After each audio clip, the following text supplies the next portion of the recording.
মাঠে কিংবা ব্যক্তিজীবনে প্রাপ্তি ও জীবনের খাতা দীর্ঘ হলেও সম্প্রতি আর্জেন্টিনার গোলরক্ষক নাহুয়েল গুসমানের পডকাস্ট মিরো দে আট্রাসে উপস্থিত হয়ে মেসি নিজের জীবনের এমন এক দিক খুলে বলেছেন যা সাধারণত আলোচনায় আসে না। মেসি জানান, আর্জেন্টিনায় পড়াশোনা করেছেন উচ্চ মাধ্যমিক পর্যন্ত। এরপরই পুরো মনোযোগ চলে যায় ফুটবলে। বৈশ্বিক তারকা, ব্যবসায়ী ও নানা ক্ষেত্রে খ্যাতিমান ব্যক্তিদের সঙ্গে নিয়মিত ওঠা বসা তার। সেই পরিসরে দাঁড়িয়ে ইংরেজিতে দক্ষ না হওয়ার অভাবটা আরও বেশি করে অনুভব করেন তিনি। মেসি বলেন, আমি আমার সন্তানদের বলি, সুযোগ নষ্ট করো না। ছোটবেলায় ইংরেজি শেখার সময় ছিল, শিখিনি, বোকামি করেছি।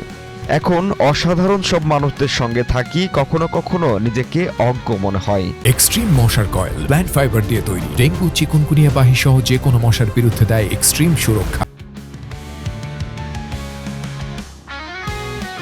বৈশ্বিক প্রচারণা কিংবা ক্লাবের বিভিন্ন অনুষ্ঠানে সতীর্থরা যখন ইংরেজি, ফরাসি বা অন্য ভাষায় কথা বলেন, মেসি বরাবরই স্প্যানিশেই স্বাচ্ছন্দ্য বোধ করেন।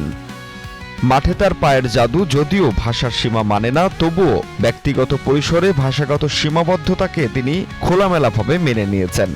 শিক্ষা ও আত্মপ্রস্তুতির গুরুত্ব নিয়ে তার এই বার্তা হয়তো নতুন প্রজন্মকে মনে করিয়ে দেবে, স্বপ্ন শুধু মাঠেই নয়, শ্রেণীকক্ষেও গড়ে ওঠে।